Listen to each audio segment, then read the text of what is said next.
How's it going, everybody? This is David. I'm here again with another Twilight review video. This one is on New Moon. It's a lot better movie than Twilight. I like it better. Books were better. When are they not? So let's just go start from the beginning of the movie. They open with a monologue, which I don't know if it's really called a monologue, prologue, whatever. I don't like it.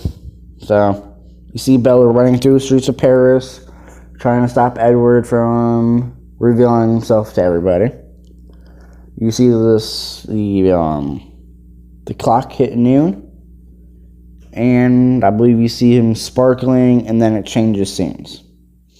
It shows her dreaming that she's in a field about what looks to be her grandmother, but it turns out to be her. There's an older version. She's afraid of aging. Ironically, it's her 18th birthday. Happy birthday, Bella. So she wakes up. Her dad comes into her room with a camera and a scrapbook from the mother, who is in Florida. Get to school. She takes pictures of her friends, Angela. Who else? Angela and Eric, along with Jessica, and I believe the guy's name is Michael. I could be wrong. I'm sure I'll hear his name again in the next movie. I think it's Mike. I'm pretty sure it is. And she takes pictures with them. After that, Edward shows up, so she ditches her friends for them. For the Cullens. Well, they're at school, and Alice gives her a hug, saying happy birthday, but I was like, I don't want people to know it's my birthday, please. Because, again, afraid of aging. Because vampires stay young forever, and she wants to stay young forever, too, like Edward. Understandable. And here's, Alice gives her a dress to wear for the party that they're throwing for her that same night.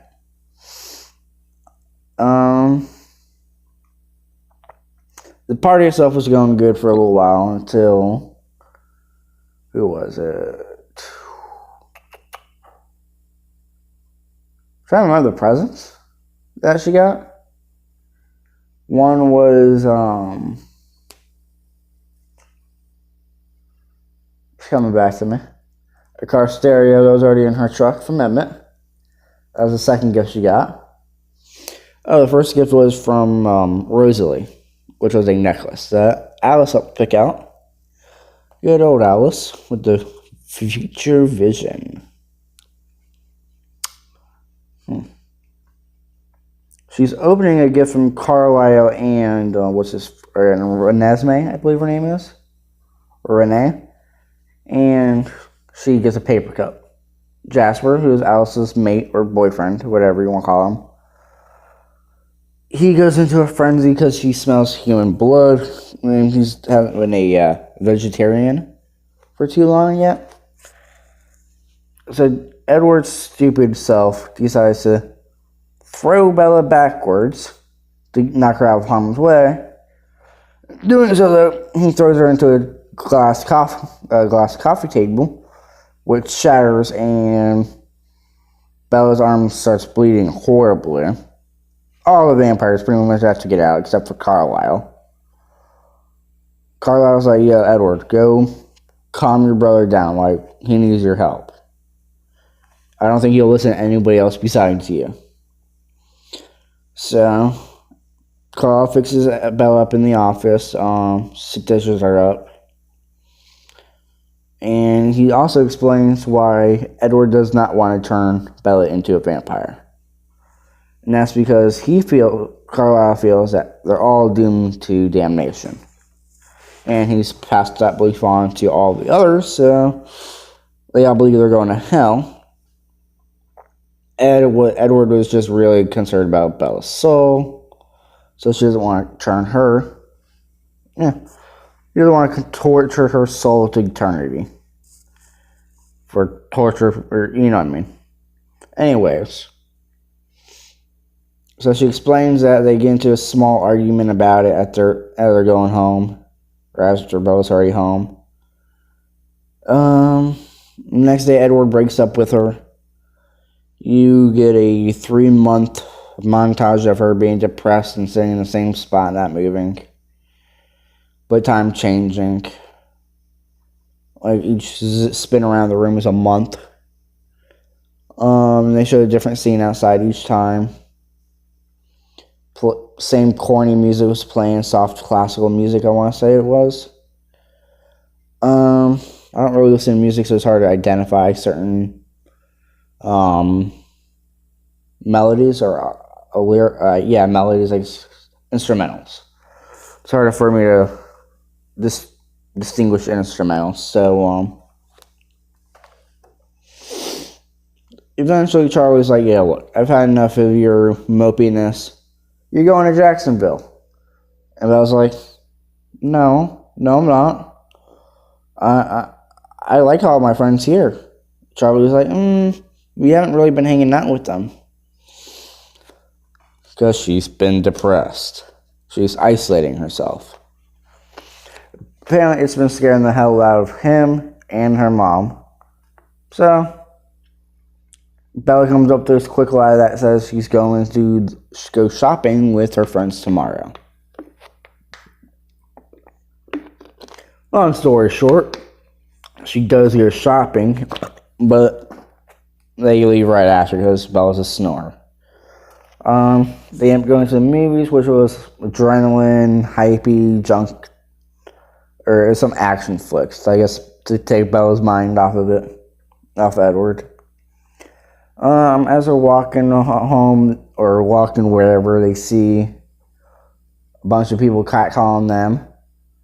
And ironically, I think they looked like the same people who sexually tried to assault Bella in the last movie, where Edward had to come and save her skin. Like, literally. So what does she do? She gets on the back of the motorcycle with one of these creepos because she sees a vision of Edward telling her not to. So since she's kind of pissed at him, she's like, I'm not going to do what you said. I'm going to go on and see ya. So she went on the motorcycle, like, got right down the street and got off almost instantly. But she did realize that the adrenaline helped her see Edward. So, what does she do? She buys a couple of broken motorbikes and brings them over to Jacob Black. I think his name is Black. I don't know. Anyways, it's Jacob. Twilight boy, Wolfie. Wolf boy, I'm going to refer to him as a wolf boy from here on out. Mostly. Played by Taylor Lautner.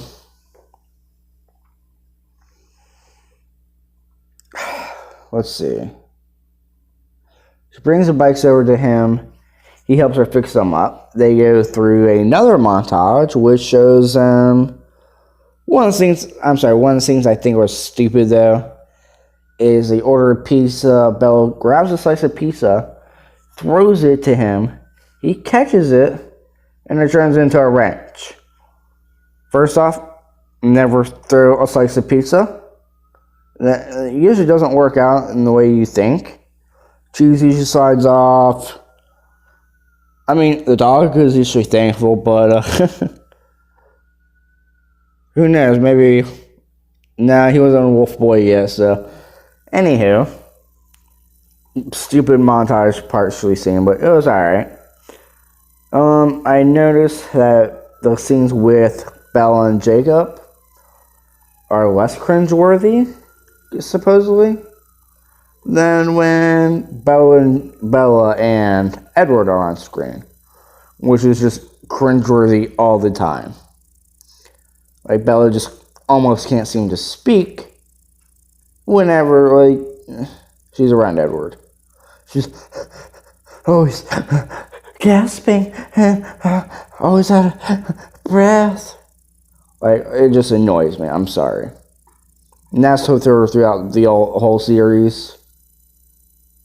Except, I think, when she finally becomes a vampire, I think she finally stops being awkward.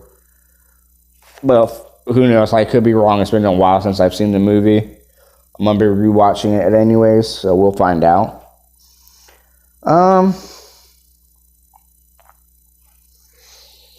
So they eventually get the bikes working. Bella sees Edward, sure enough. So she goes super fast, crashes her head, crashes the bike, starts bleeding. She's like, "I'm sorry." And Jacob's like, "Sorry for bleeding?" And she's like, "Yeah, I guess so." And because the movie hadn't had a topless, shirtless man who's good looking. And for a few minutes, they decided Jacob needs to take off his shirt, which I think he does. I don't know. They have him take his shirt off like every fucking couple of minutes. It seems like almost. Sorry for the French.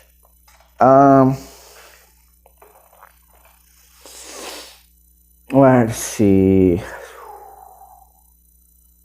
Wolfie ends up taking Bella on a date with Michael. Well, Bella invites Michael, and then everybody else kind of cancels. She wanted it to be a group thing, but ended up being Michael and Jacob. Pretty much both competing for her affection. Bella decided to see some horror flick. Not horror flick, but like action gore. The funny thing is Michael got sick during the movie and like ran around one of the gory parts. So Jacob was like, "You might want to choose someone with a stronger stomach so next time something." Ooh, excuse me. Speaking of stronger stomachs.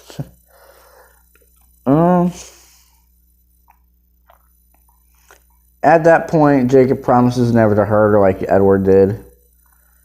And for some reason, he came out of the other kid came out of the bathroom and started shit it with Jacob, and Jacob's like, "Feeling sick? I can put you in the hospital if you want." And Bella's like, "Well, that escalated quickly." So she stopped anything before a fight could break out. After that,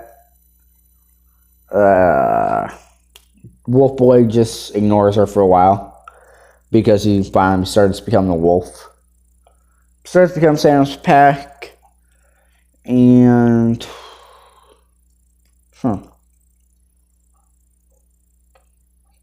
she goes. Alright, so here's what happened. She goes and confronts Wolf Boy. Because Wolf Boy had came the night before and like, "Yo, look, I need you to remember the conversation we had on the beach from like last year."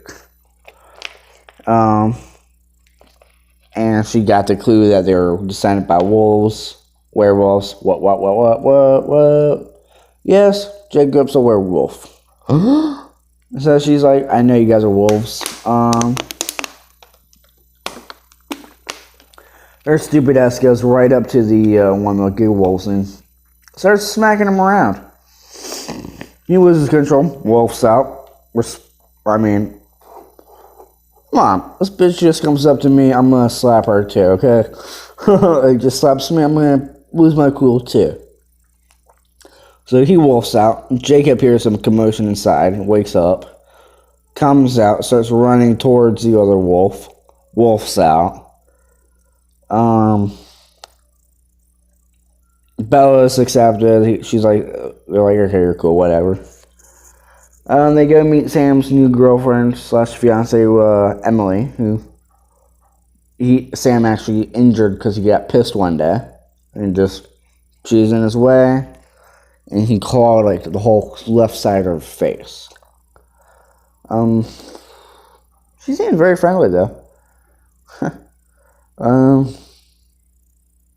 Trying to remember what happens after the next act. They reveal that the vampires are back. No. What happens? No, she leaves them and she's wandering through the field trying to see Edward again because she's having nightmares from not seeing him or Edward or Jacob for a while. She happens upon this field where they used to Go all the time to play. Montage. Which, from the first movie, that feeling has died though. Much like their relationship. Right, go figure. I wonder if there was any subtle meanings in that. But who should come out to that same field as Laurent? He was one of the bad vampires from the last movie, who warned the Cullens of James being a traitor, so he was kind of good. Not in this movie, though. This movie, he outright tries to murder Bella for Victoria. Victoria wants a slow and painful death for her, but Laurent was going to prove a quick and painful one, which is still, hey, I'm going to murder you. So, Edward did appear a couple of times, like throughout that scene, in his ghostly form.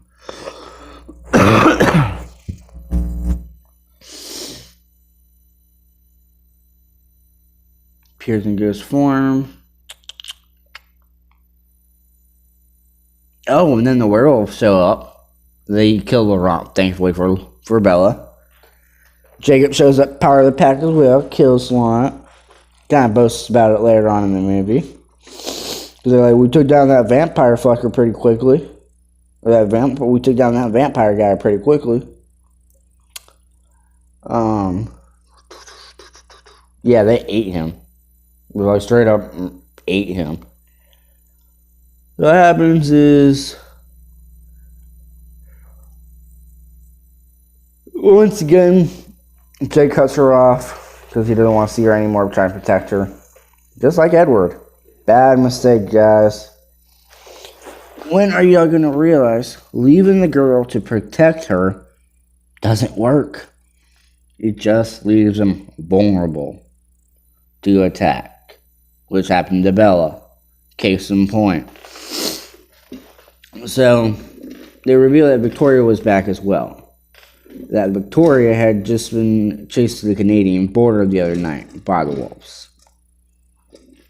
Who was there?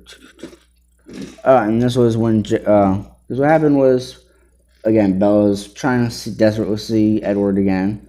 So she went jumping off a cliff. Nothing too lethal, but it ended up being lethal for her anyways. If Jacob hadn't saved her. So Jacob did save her, though. Dragged her out of the water, gave her CPR, mouth-to-mouth resuscitation, resuscitation, I think that's how it says. Anyways, he brought her back to life. I like that. I thought it was a nice little twist.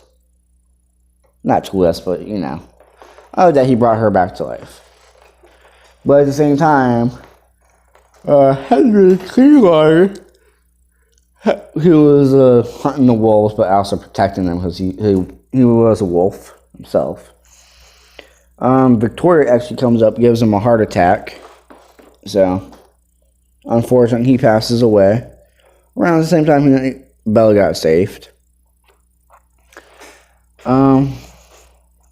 Wolfie brings Bella back to her house.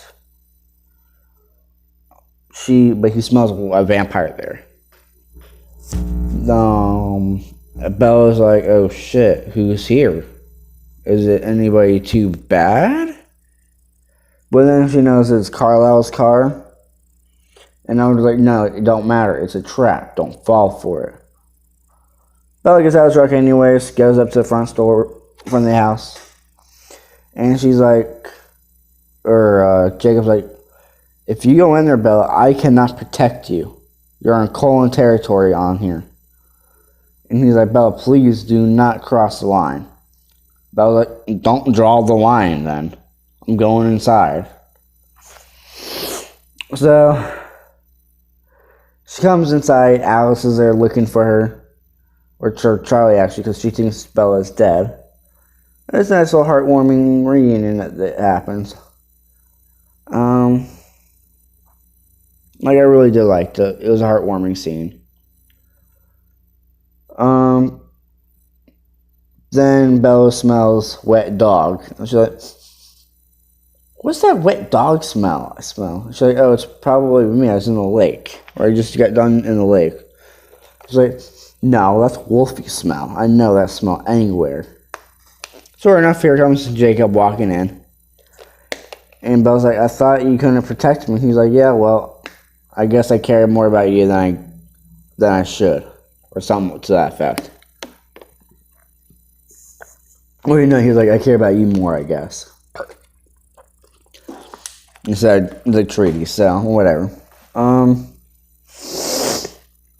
What happens after that? Because I just got done watching this movie about an hour or two ago.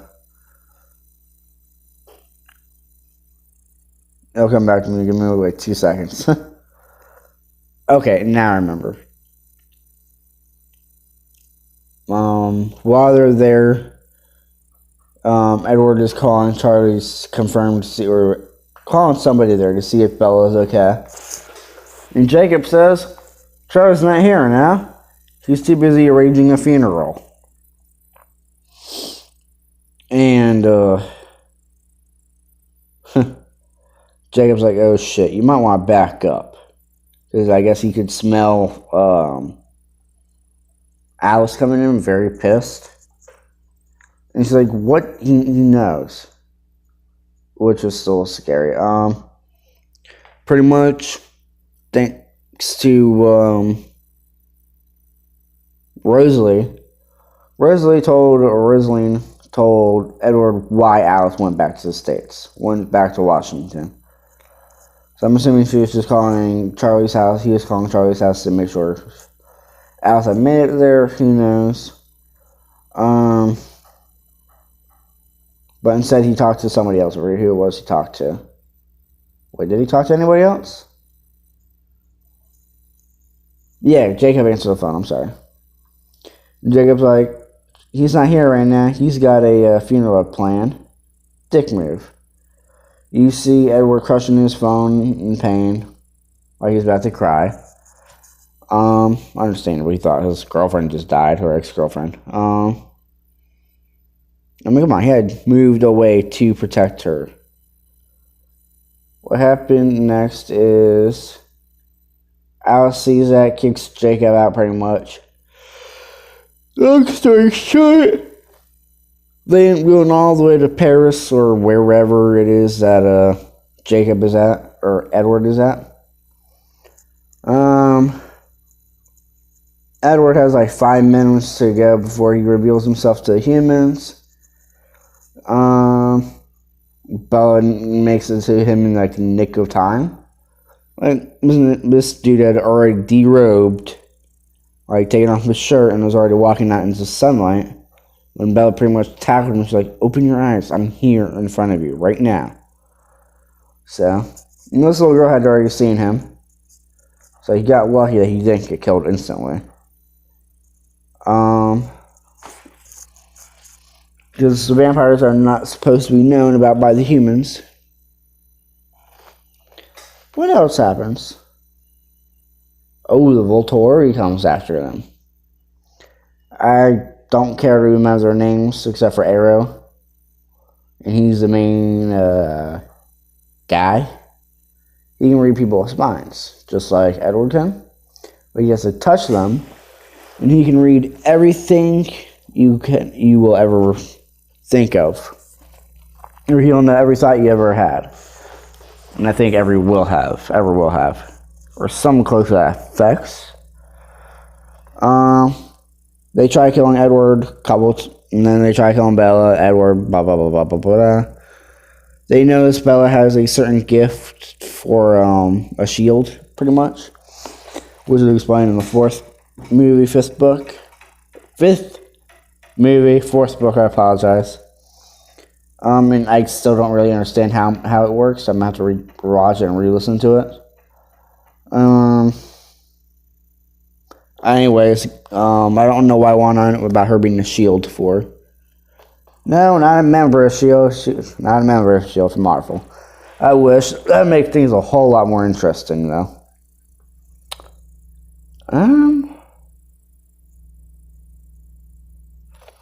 trying to think, because I know I'm missing some stuff out. Oh yeah, Volturi, they were gonna kill Bella for being human but knowing about vampires. Alice says, no, wait, I'm gonna turn her myself. She will become a vampire. So Era lets him leave, unscathed, unharmed. Jane, she's this little psycho chick who can cause pain. She tried using it on Bella, but it didn't work. And you could tell she was actually trying to cause her pain eventually. Didn't work though. It worked against Edward. Edward was on the ground withering in pain. So they go home pretty much. Charlie's pretty much pissed. And they come to a vote as to whether or not they're going to change her or not. Everybody accepts her into the family except for Rosalie, who doesn't want her becoming a vampire. Because she wouldn't have chosen that way for her if she had chosen herself. So, overall, it's a good movie. Oh yeah, and she's grounded from life by Charlie, which is gone by the next movie. Yeah, man, like, overall, it's a good movie. Give it a watch. Give this video a like and subscribe if you want. Check out Dead Inside's page for the book club kind of deal. And I will see you guys in the next one. Thank you.